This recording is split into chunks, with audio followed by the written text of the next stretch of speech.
Be a part of Going In Raw today at patreon.com/Steven Larson. Starting at $1 a month, you can enjoy Going In Raw ad-free, gain access to the daily 30-minute Going In Raw post show, exclusive merchandise, and so much more. Support Going In Raw today. Click the link in the description.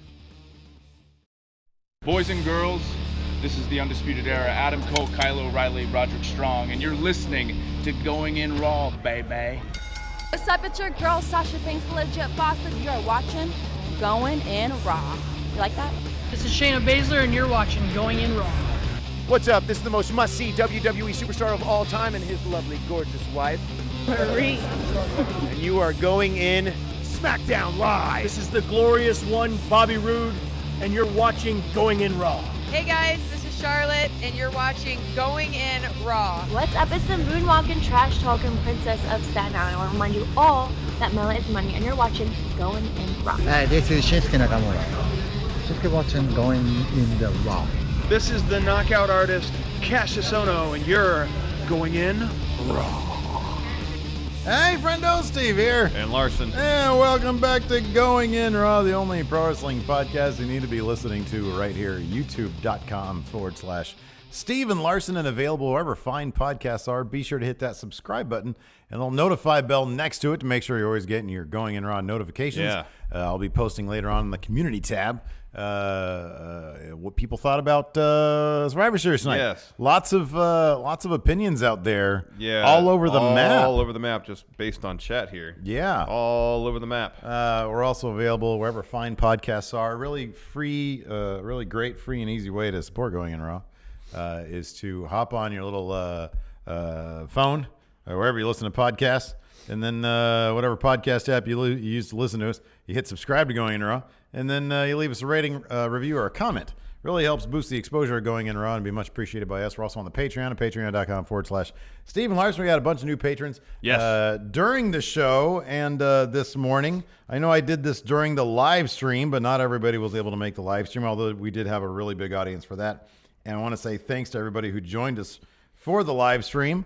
I'm going to read off some of these names, and then we'll get into the nutshell of the show. Yes. William Molina, Brian Price, Carl Eric William Welbat, Chris Guelda, John Wesley Staton, Marcus Aurelius, Michael J. Scalmanini.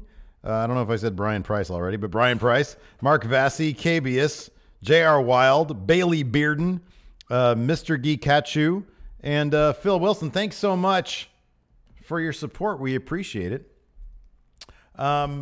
I thought it was a really fun show. It was a fun show. I'll be honest with you. It was all over the place. It started at 4, ended up at 7:30, 7:40 or so. Major 4 or 5 pay-per-view, it was concise. Yeah. Tight. Yeah. Weird that the pre-show apparently doesn't count for anything, but, That was weird. With every WWE show, there's going to be some confounding, confusing, beguiling booking decisions. Yeah. But basically every match was fun. Here's the thing. It's really weird. What you said is exactly right. It is real. I mean, I'm just going to say this and get it out of the way. It is bizarre that the pre-show match was essentially a meaningless match. It should have been the most dominated match. Yes. Besides the Colognes, Team SmackDown should have won 4-0. Should have ran the table. There should have been 4 Soul Survivors. Yes. And it ended up being Revival versus the Usos. Why didn't they just have the Revival go over and have an actual clean sweep for Raw? It wouldn't have made a lick of difference. It would have done something for the Revival. Yes. And then you wouldn't have had people talking about this because it's so stupid. Including SmackDown talents. Xavier Woods. Why doesn't this match count towards the scoreboard? Because the overriding... I'll be honest. This is like the last 2 years. The one thing I don't really like about Survivor Series, and it's not so much that Raw wins every time, is that Raw is the sole focus of the storyline of the show. Yeah, which is what has been the last 2 years. Yeah. This year it was Baron had to keep his job, and if Raw lost a single match, he wouldn't be fired as Raw GM. But that. in and of itself didn't manifest itself in anything other than him playing cheerleader during the men's match. Yeah. He didn't get involved in anything. Yeah. He didn't try to help any Raw talents win. When Daniel Bryan it was like a on the lazy verge- justification for someone, probably Vince, wanting Raw to win everything. Yeah. That was odd. There was no outside interference pretty much at all. Didn't see any of the horsewomen. Didn't see Dean Ambrose. Didn't see AJ Styles. Didn't see any interference. Where we thought it might be most logical in the main event with Daniel Bryan, Brock Lesnar, that actually came off a lot more like the match. Well, no. The first half of that match came off like what we had heard was going to be the SummerSlam match, like 2014? I think it was, when Brock was supposed to take that title off of Daniel Bryan, I think. Yeah, instead Cena stepped in. Yeah, and ate all those ridiculous German suplexes. That I thought there was, there was a lot going on tonight. Some of it was weird. Not even in the WWE's Enzo Amore showed up. That was weird. So some of it didn't even have to do. That Charlotte Ronda match. Oh, my God. Well, you can tell they just pretty much had to take Becky out, replace with Charlotte. Finish was probably the exact same. But it might give us, there's a lot going on here. Let's just kick it off. We don't have to go like a note-by-note thing for each match. No, obviously not. Although you did a magnificent job taking notes. I notes. like to keep notes, not so much so I can just read them off verbatim, just so I kind of know the general ebb and flow stories of the match. Yeah, absolutely. So the pre-show match, we both showed up early to check out the pre-show match. Yeah. It was the Tag Team Survivor Series match, which apparently didn't count for anything. However, it was fun. A little sloppy maybe, but there's a lot going on. Yeah. There's a lot going on. Yeah. And it never let up.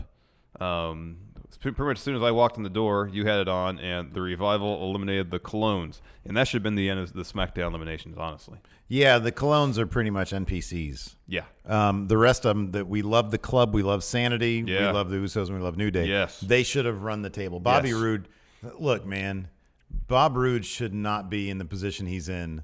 The one legitimate person.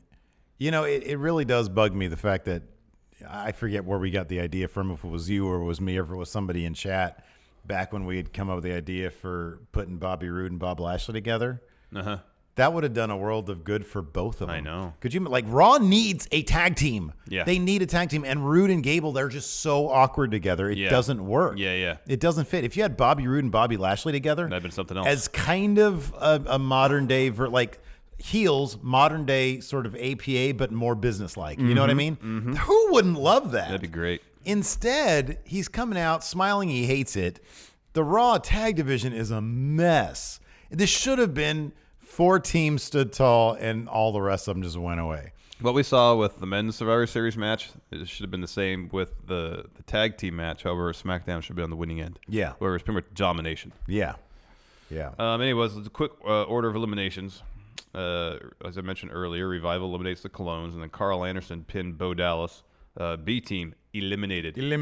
And then Sandy was eliminated after Eric Young was pinned after a neck breaker moonsault combo from Bob Roode and Chad Gable. Mm-hmm. And then Victor was pinned after a splash from Big E, Ascension, out of the match. Grand Metalik hits a springboard senton on Carl Anderson. Goodbye the club. Jey Uso pins Lince Dorado after a pop-up Samoan drop. Goodbye Lucha House Party. New Day hit up, down, down. See you later, Chad Gable and Bob Roode. This spot was actually really good. Xavier Woods goes for his top rope elbow. Gets caught with a shatter machine. Dash Wilder pins him. New Day eliminated. And then Jimmy Uso pins Scott Dawson after a top rope splash with a nice nod to Roman. Yeah, that was midair. Good. Yeah, he's been doing that lately. And that's good. Again, it's weird they didn't count this towards the tally. They're all wearing, their brand shirts. I know. I mean, even Big E, every member of the New Day had custom SmackDown inspired gear. Yeah. And then Big E had a SmackDown T-shirt on underneath his tights. I mean, this should have counted. If you want people to tune in early to the kickoff show, at least this is concrete proof that why do we care? Why are we going to tune into a kickoff show now? it doesn't even count for canon. I know, it's ridiculous. That's silly. That is so it's silly. ridiculous. To kick off the main card was the Women's Survivor Series match. Team SmackDown captained by Naomi. Team Raw captained by Alexa Bliss. Naomi was the first eliminated. Mm-hmm. She wasn't in the match very long. Ate a super kick from Tamina. Eliminated. Yeah. But then right away, Carmella rolled her up, Tamina that is, to eliminate Tamina, and then we got dance break. So this is what I really liked about this. That's the Maria Kanellis dance break. No, it's the Carl Anderson in response. Oh yeah, I'm sorry. Yeah, you're right. The thing that I liked about this women's Survivor Series match is that similar to how we get with like the Rumble, everybody had their little story thing. Nia Jax, it does look like. Oh my gosh, she has so much heat on her. It seems like they had one of two options to go with. There were rumors coming out from a couple of the dirt sheets saying, "Oh, they hate Nia Jax backstage. She's totally getting punished. Any push of hers is going to be dialed back. It's ending." Opposite is true. That's completely incorrect. We saw this tweet from her where she tweeted out a picture of her fist. They're wisely choosing to move forward to capitalize on the heat that she has from legitimately punching Becky in the face. And I think it's wise to do that. It's pro wrestling. Should she have been more careful? Sure, of course. Should she have gotten some sort of punishment? Yeah, I guess, maybe. But it's a story you're telling. People hate her right now for what she did. They're rolling with that. That's the best idea possible. That's like best for business. Exactly. So, yeah, I neglected to mention when Nia was introduced, just nuclear heat. Nuclear heat. She comes out with a big heel smile on her face. And then shows her hand. She's always hovered between she's a face, she's talking about anti-bullying, and then when she had that thing with Ronda, she was a heel. Even before she was a face, she was a heel. Finally, concrete, she's a heel. Screw you guys. Face buster or face breaker. Face breaker. Yeah. That's what Michael Cole called her, the face breaker. Anyway, so after dance break from Carmella, match carries on. Mickie James was eliminated. Sonya Deville hit her with a sliding knee. But we need to mention also in the pre-show, a couple things happened. Oh, yes. Sasha and Bayley replaced Ruby Riott and Natalya because they kept fighting. That was kind of weird. And then Mandy was named as Charlotte's replacement for Team SmackDown. That's kind of oddball. I mean, I'm really happy that Sasha and Bayley, that should have been on the Raw before. I know. So that was weird. That was weird. Anyways, Mickie was hit with a sliding knee from Sonya. However, Mandy Rose tagged herself in, and she's the one that actually got the pin on Mickie James. So we're getting some sort of Mandy Rose, Sonya Deville feud coming up. Yeah. Bayley hits a Bayley to belly on Carmella. Carmella is eliminated. Mandy taps out to a bank statement. And then we got a double count out with Sonya Deville and Bayley after Bayley hit her with a Bayley to belly with when the ref was on 7.5. So it wouldn't surprise me if sometime in the past there had been a double count out with an elimination. Oh yeah, there has been. Okay. Yeah. I don't remember that. Probably no, it could have happened last year. I don't know. I think at Survivor Series 97 at least there was a count out. Oh, okay. Elimination. Okay. All right, there you go. So by the way, eliminated by DQ too. Monday, tomorrow if you're watching this live with us, thank you. Yes. Or today if you're watching this in the morning, Monday morning. We're not going to be doing our regular news show. Instead, we're going to be filming live a going in Raw view for Survivor Series 1997, the Montreal Screwjob Survivor Series. Yes. That is being recorded tomorrow live, and then it'll go up on VOD on Thursday. VOD on Thursday for Thanksgiving because we're obviously not going to be recording anything. No. And so we're doing that instead of our news show, and then we have some business. It's a short week, so we have a lot to do. So the schedule's be a little different. So the schedule's going to be a little bit different, yeah.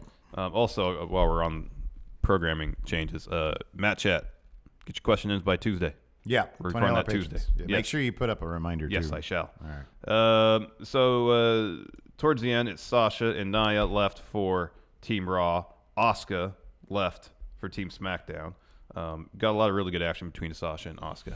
There was that segment. That was fun, yeah. Where Sasha was trying to evade the Asuka lock, and that was really good.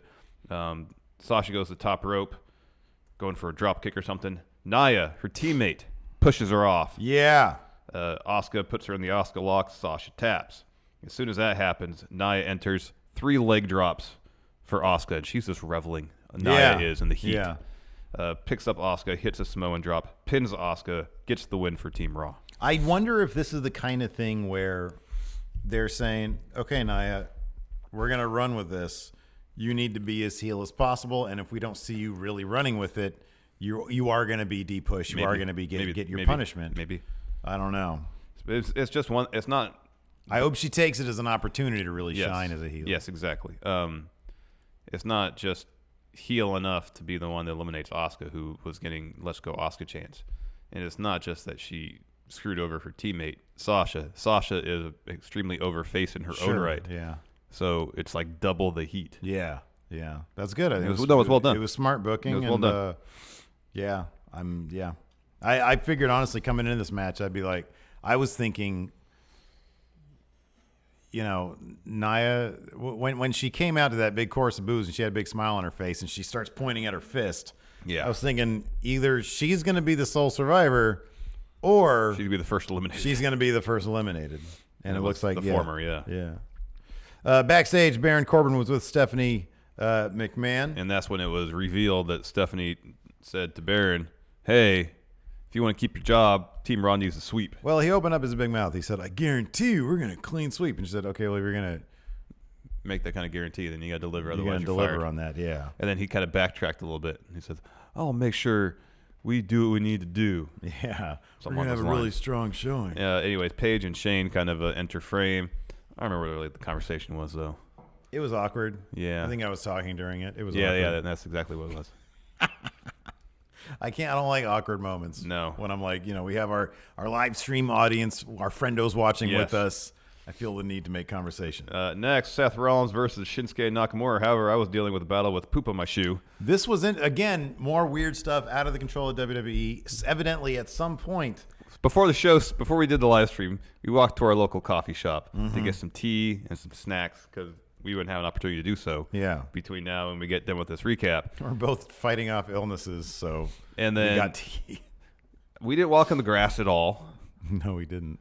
We stuck on the sidewalk, and usually I'm really good about looking at where I'm stepping. Sure. However, at some juncture, I managed to step in some sort of animal doo-doo. Some dookie. And I didn't realize until this match. And so the first half of this match, I felt like I was cleaning duty out of my shoes. Yeah, it's not good, man. No, it was not good. Yeah. I probably shouldn't have brought up on the recap here. But, because it told part of a story of our Survivor Series.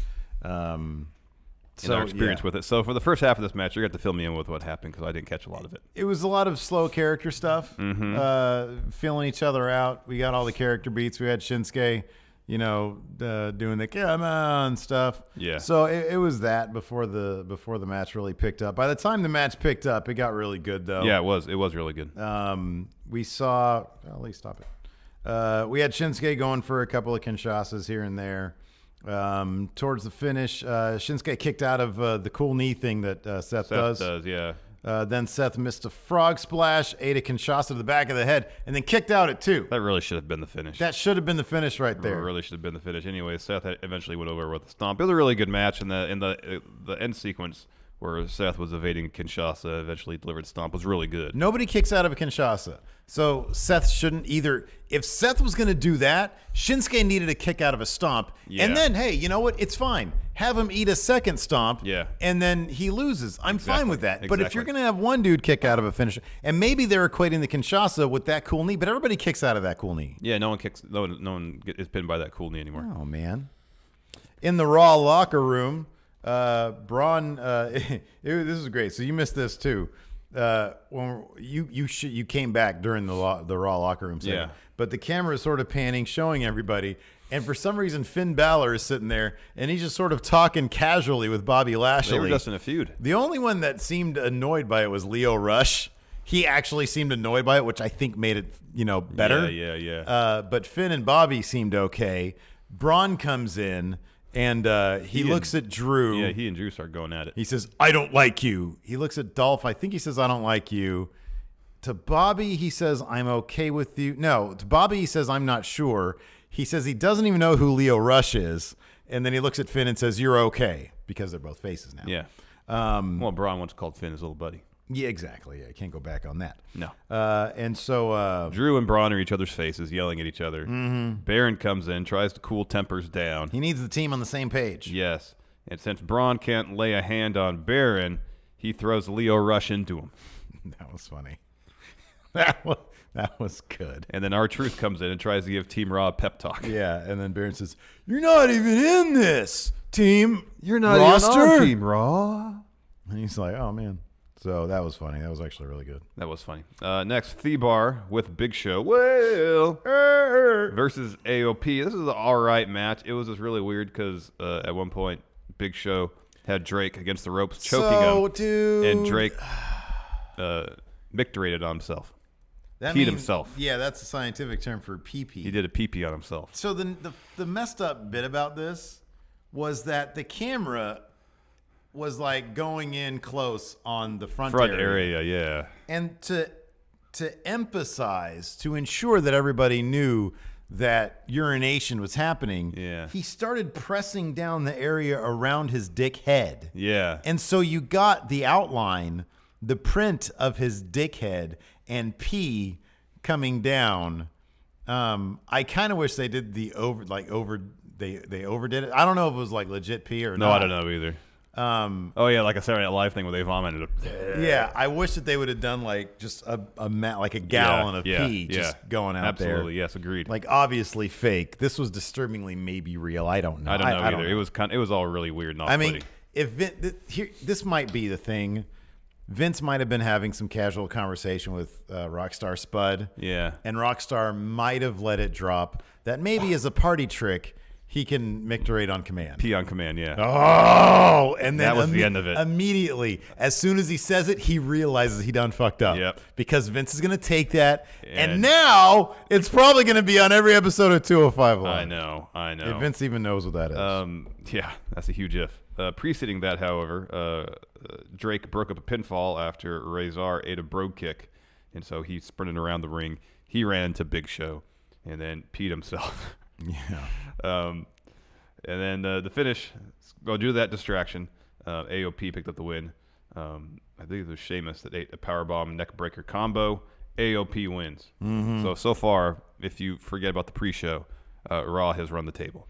But, I mean, let me ask you this. The fact that one member of Team Raw pissed himself, doesn't that kind of cancel out all their wins? That's kind of a win in one sense for Team SmackDown. If they're not going to count the tag team match, then they got to count the urination as a win for SmackDown. One thing that I really appreciated, though, is that Big Show had what seemed to be a legitimate laugh. Yeah, he was legitimately laughing. He was actually laughing. I kind of wish they didn't tell him that was going to happen. Maybe they didn't. And that was like a shoot laugh.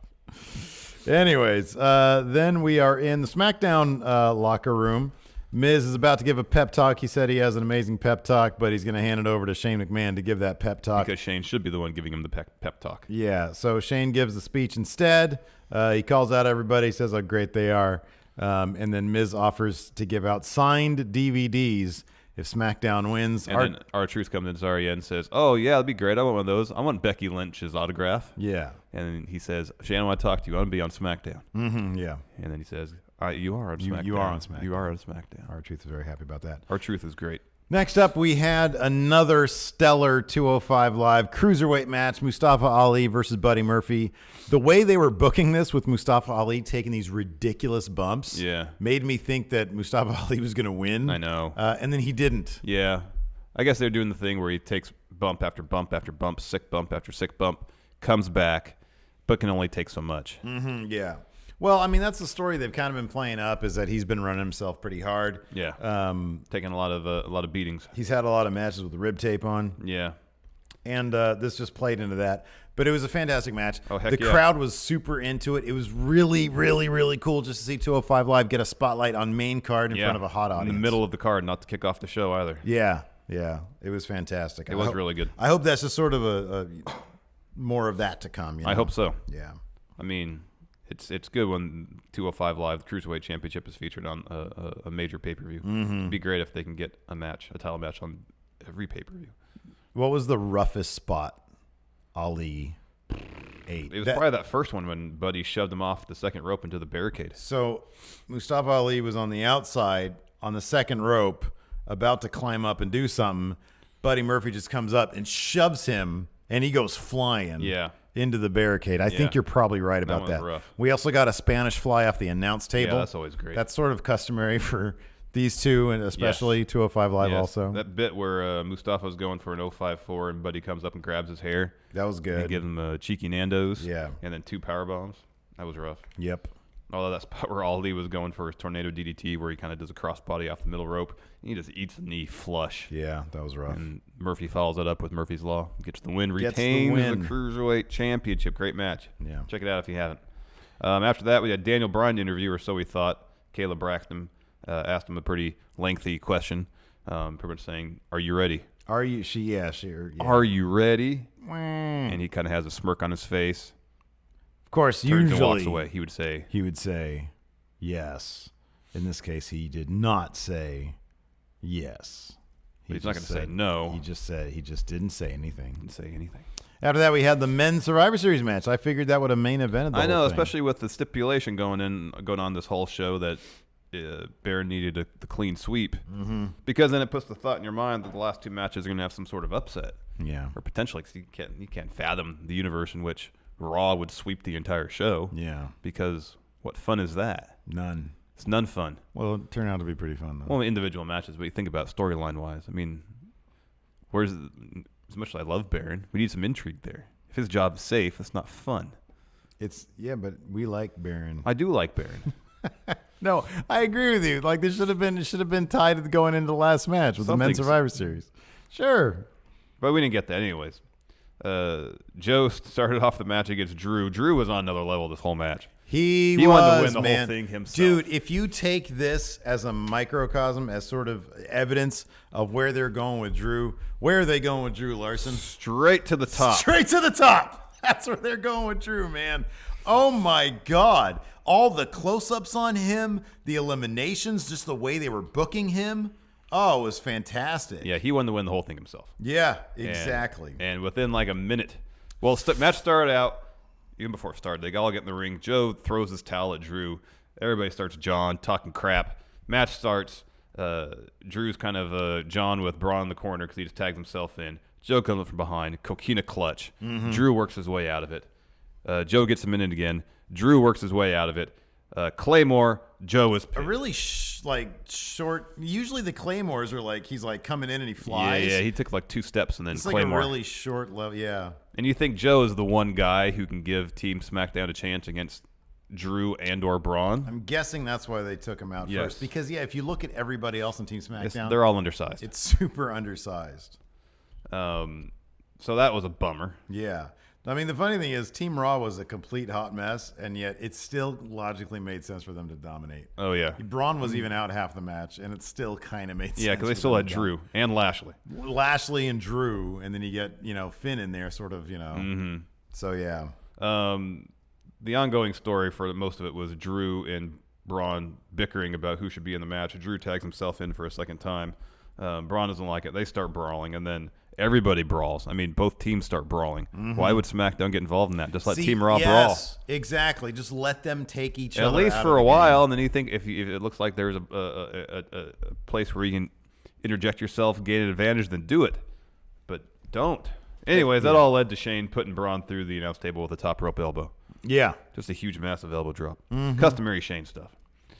Back in the ring, Drew's in there. He goes looking for a tag. Finn puts his hand out, and then Drew says, "No, I'm not going to do that." A little more action. Then Finn tags himself in, and Drew turns around. Finn kicks him square in the face. That was a rad little moment. That was Finn's single moment, which I don't think Finn had a good moment last year. Remember, he was in for a half second, then he was pedigree? No, it was pedigree. I forget what it was. But he was out pretty quickly. Didn't do much of anything. Yeah. At least in this one, he took a stand. Well, he had that, and then he was in the ring against Miz for a while, and then Ray for a while. He missed 3 coup de grace. Yeah, I know.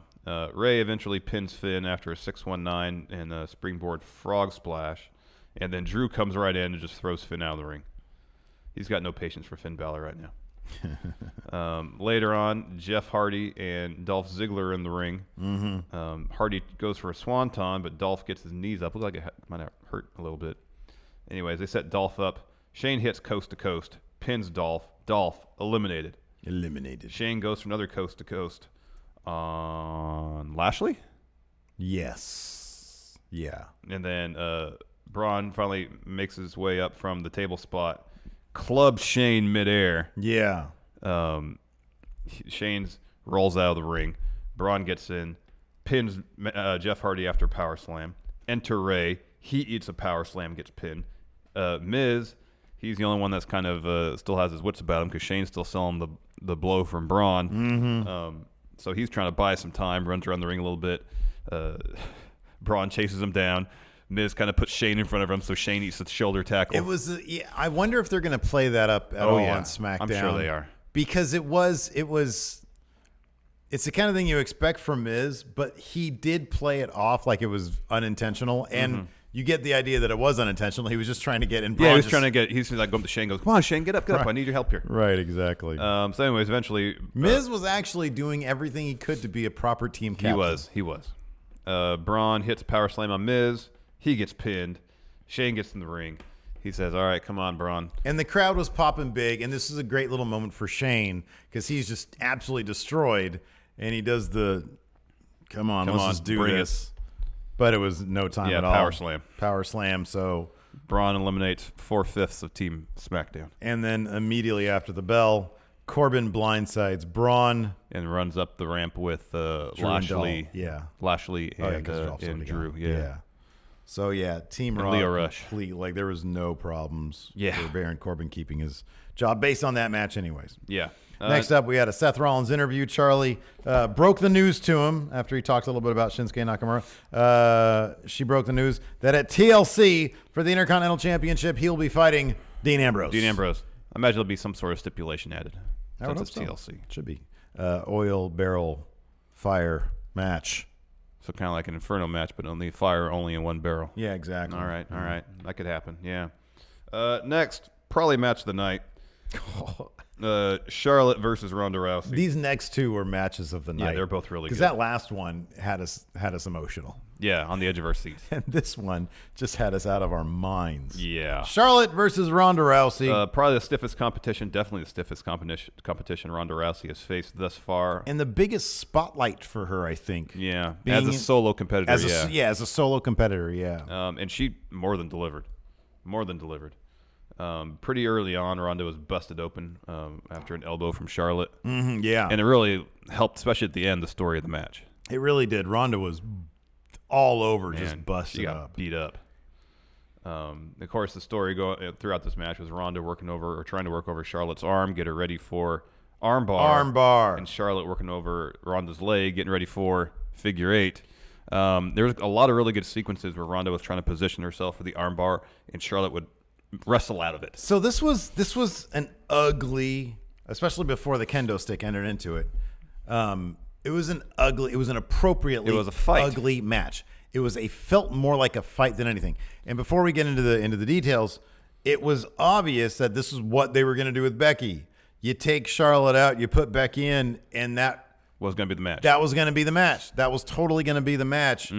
Even down to the crowd turning on Ronda at the end because something really cool just happened, and her looking at that crowd with eyes of death. That was going to be the thing. Because of what happened with Becky, it's going to be very interesting now that Charlotte has, holy crap, she's a badass heat for her. Yeah, so jokingly I said during the stream, well, are we going to see a training montage on SmackDown of Becky training Charlotte? But then Charlotte tweeted, boo the woo, screw you. So they're going to do the route where Charlotte's put in this position, coming off this feud against Becky, which she was on the losing end of, and trying to show Becky that she could out Becky. You know, one thing that's probably like the only way they can kick that feud up a notch and take it to a whole other level. Yeah, I don't know. I don't know how long Becky's going to be gone. I don't know that either. That's kind of a thing. If it's a broken nose, I would suspect she'll be back sooner than a broken orbital bone, I think. Yeah, I don't. There hasn't been anything about her having a broken orbital. So I would think it's probably a nose because that's like the thing that we've heard. So I don't know. I mean, I don't know where they're going to take this, but they have something. Yeah, they have something. It's just what are they going to do? I mean, the obvious answer, especially after listening to that crowd, is Charlotte, Becky, Ronda at Mania. So that's sort of the obvious way, unless they really wanted to go with. I mean, I think I'll put it this way: if they're able to take what happened tonight with Charlotte and capitalize on it the way they've capitalized on it with Becky, then that match makes sense. If the heat dies down, or if they're not able to creatively keep the momentum going for Charlotte, then take her out of the equation and just go the singles match at Mania. Well, it could be the triple threat at Mania between the three of them, or you could have Charlotte and Ronda at the Rumble and have Ronda go over there. Yeah. That's the other option. Yeah. I do kind of wonder. We've often seen that when something happens that WWE's out of control of, Becky getting punched by Nia Jax, Roman's unfortunate, cancer coming back again. They have to switch gears on the fly, and sometimes, creatively speaking, it just ends up lining up really well. Yeah. Or at least short term it does. I'm hoping, long term it always sinks back into a morass. Yeah. I'm hoping that whatever this was, they have an idea as to what it might be. I hope so. Other than let's just get through Survivor Series and see what happens. Yeah. Anyways, I guess we can go through the beats of the match. Yeah. As I mentioned, Ronda was working over Charlotte's arm. Charlotte working over Ronda's leg. And credit to Ronda, even after that beatdown she took at the end of the match, when she was trying to walk up the ramp, she's still selling that leg, man. Oh yeah, no, still great. selling the leg. Charlotte goes for a moonsault. Ronda gets her feet up. Charlotte just should stop with the moonsault because she never hits it. Ronda gets fired up, starts doing this, turns around, eats the spear. That was great. That was great. That was really well done, and she sold that. Man, she sold that spear so well. Man, Ronda's legit in the ring these days, man. Yeah, she is. It works so well when it's an uglier match. They've done such a great job of covering her weaknesses and emphasizing her strengths, match by match by match. Yep. Ronda is in the figure 4. She reverses the pressure. Charlotte reverses back. They just both roll out of the ring. Back in the ring, flurry of punches from Ronda. Charlotte responds with a flurry of chops, which results in Ronda's chest being hamburger, beat to shreds. Charlotte hits a boot. Ronda kicks out. Charlotte rolls out of the ring after Ronda gets her in an armbar attempt. Charlotte's really selling arm. She rolls out. She rolls back in briefly to break the count, rolls back outside. Ronda gets fed up, leaves the ring, runs around. Charlotte manages to materialize a kendo stick in hand, hits her with it, right in full view of ref Jack Daddy. Jack Daddy. He calls for the bell, DQ, and then Charlotte proceeds to literally destroy a kendo stick over Ronda's back. That thing was in 1,000 pieces. And here's the thing. It wasn't just the back. It was everywhere. It was everywhere. She was not like... You know how sometimes they'll just whoever's taking it will just keep their back open? Yeah. Ronda was like rolling around, and Charlotte was still hitting her. Wherever it hit, it didn't matter. And then afterwards, you could see it all over Ronda. There was like a massive X welt right here. Yeah. And then a couple more over here. On her back. She had a cut on her leg. She was a mess. She had blood by her ear. It was an absolute mess. So back in the ring, more kendo stick from Charlotte. Eventually, she gets out of there. She gets a chair. Ref Jack Daddy takes it from her. They try to separate her, or separate Charlotte from Ronda with some refs. She all pushes them aside. She runs back in the ring, hits natural selection on Ronda on the chair. And then she puts the chair around Ronda's neck, pushes ref Jack Daddy out of the ring. Jack Daddy stomps on the chair. It was vicious. It was vicious. It was gnarly. We were marking out big time. Charlotte leaves. She's got like crazy look on her face. Ronda eventually gets a bunch of refs come out to help her. As does Adam Pearce and Jamie Noble. Adam Pearce. Yeah, they sort of stopped the whole thing. So she limps up, like you said, selling the leg, selling everything. Ronda does. Yeah. Ronda's doing that. Crowd is chanting, "Thank you, Charlotte." Charlotte's gone. They're chanting, "Thank you, Charlotte." But then after Charlotte's gone, the crowd starts chanting Becky. Yeah, they start chanting Becky. Ronda turns back to the crowd and just like, man, you guys totally betrayed me. It was a great moment. It was great. She sold it perfectly the one thing that they need to do to ensure that that Ronda will only regain the respect of the crowd by responding with unmitigated violence. Yes. With pure violence. Yeah. A machete. She comes to SmackDown wielding machete. I'm joking. A metaphorical machete. Yeah. No, but she needs to come to SmackDown. Yeah. This has to be kicked up. Yeah. Big time. And if it means bringing in Shayna, I don't know what they're going to do. I think Hold on. great. There was a moment after Charlotte used the kendo stick, and I don't know if this is something worth reading into or not. What did she do? She took her SmackDown shirt off. Charlotte did. Mm-hmm. So I don't know if that's going to be indicative of any direction they're going in the future or not, but something to consider, whether it was a little bit of foreshadowing. I would love to think that was the case. Or if it was a situation where Charlotte was tired of wearing that damn SmackDown shirt Probably that got in the case. way, and so she just took it off. I'd love to think that was the case. That'd be great. Who knows? And then our main event. Main event. This match, like if you're watching the live stream, we were just silent. We We were wrapped. This was terrifying. It was, but it was great also because what did Daniel Bryan do on the ramp? He did the animal stuff from Total Bellas. That's right, he did. Just a little bit, just enough to get us hyped. Yeah. Just a little bit, and it was awesome. So this was full amazing heel Daniel Bryan. Comes down there. The match starts off with him mocking Brock Lesnar and basically making Brock Lesnar irritated. He did a couple laps around the ring. Did his dance. Just like really.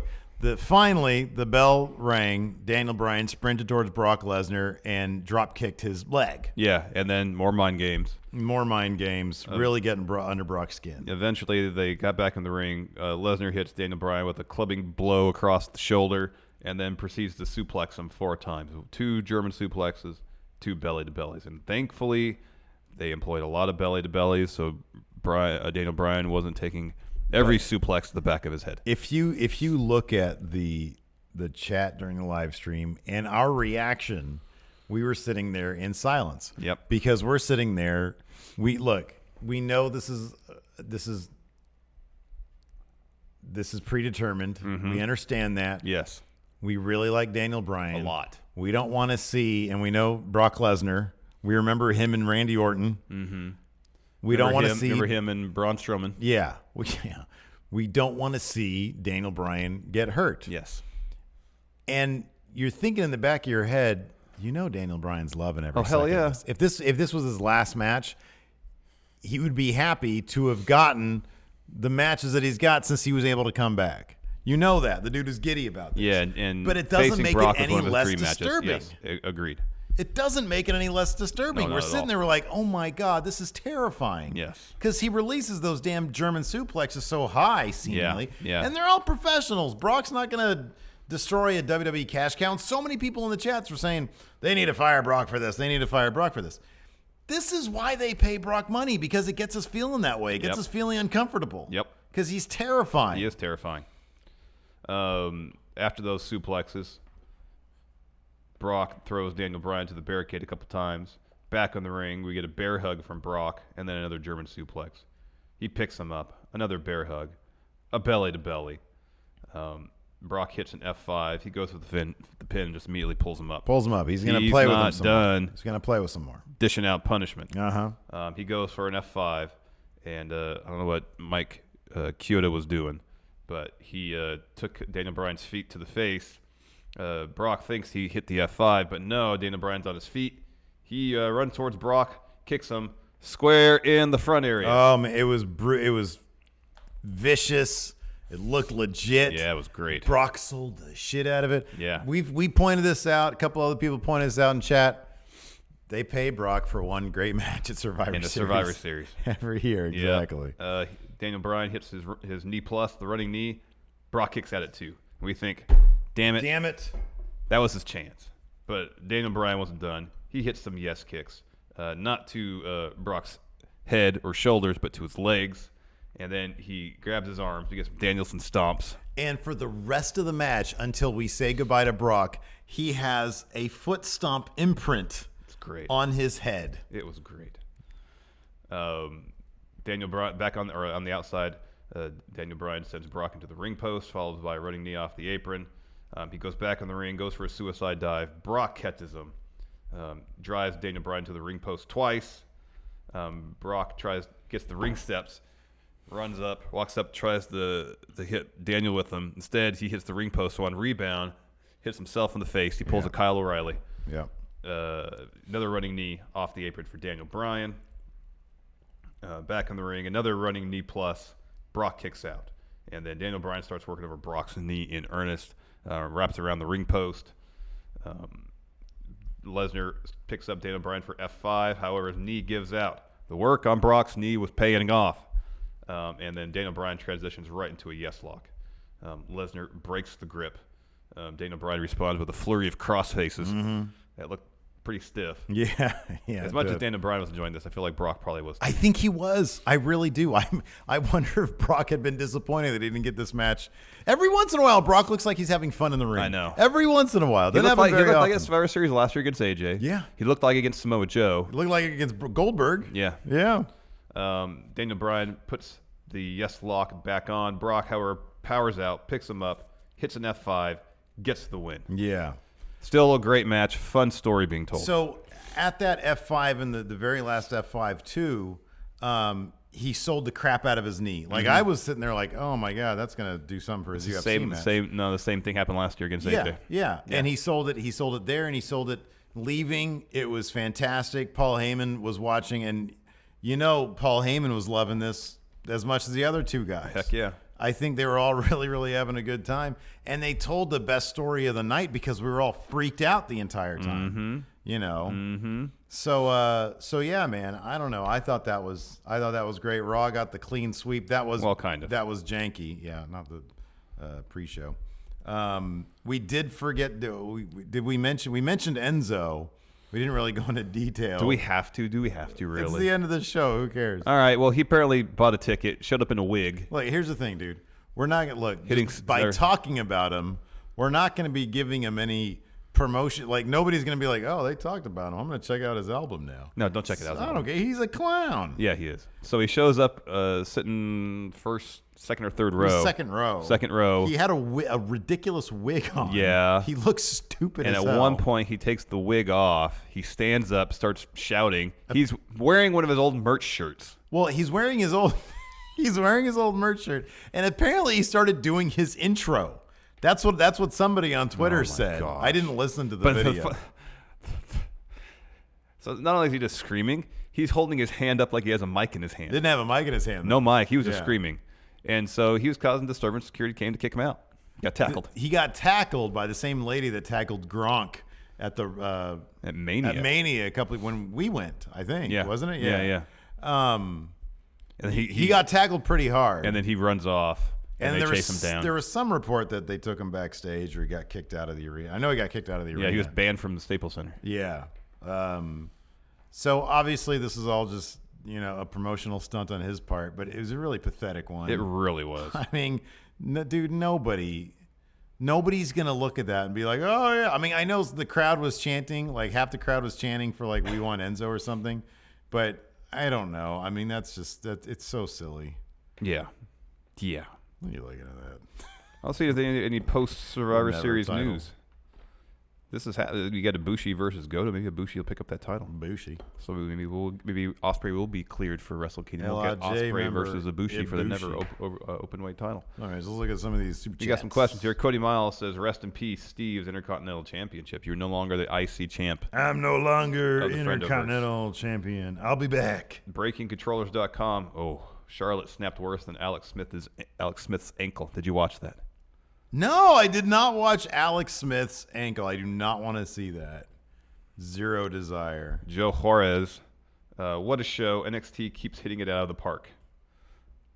Did you just watch War Games tonight? NXT presents Survivor Series. Survivor Series? I know. Ezra Marshall, SmackDown buried and sent to Fox. Dylan Haggett. Razor Ramon won in 94 when the other team got counted out. Like the entire team? Jack Dolan, guaranteed Pete on. Drake Maverick, better be pissed off than pissed on. I guess so. Alto Voltale, the new best friendo ever.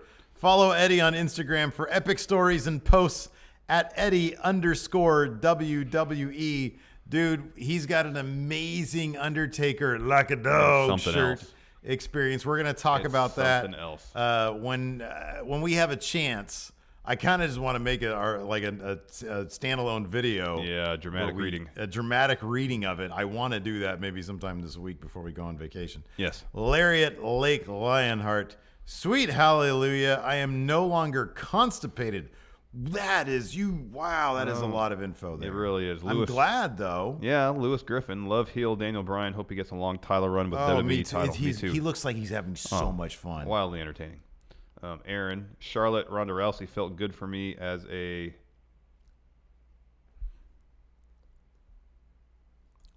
I don't know what that means, so I'm not going to say it. I don't know either. Grant Gill. Screw Brock.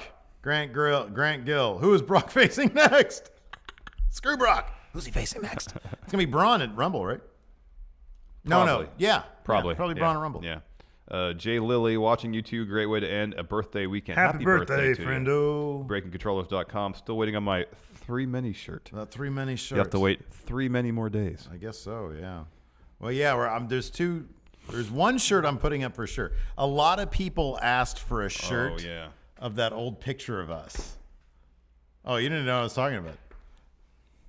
It's like a picture where we look. Is it the one that was where you're wearing a baseball hat?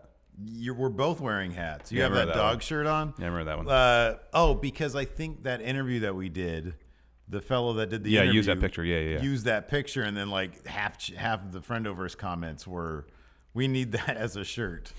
And they were all talking about how we looked. But in complimentary ways. I'll never say we look cool because we don't.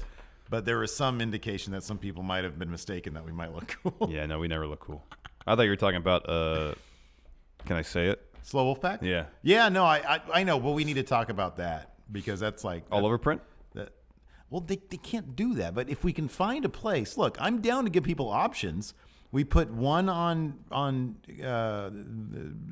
Pro Wrestling Tees. Yeah. And then we find a place that can do all on demand, print, on demand. Yeah. Jack Dolan, where is Cardboard Sasha and Trish? In Steve's garage. Should I bring him back? Yeah. I was thinking of bringing him back for our live stream set. Yeah, that'd be good. I'll start dolling that up a little bit. I think it'd be really good.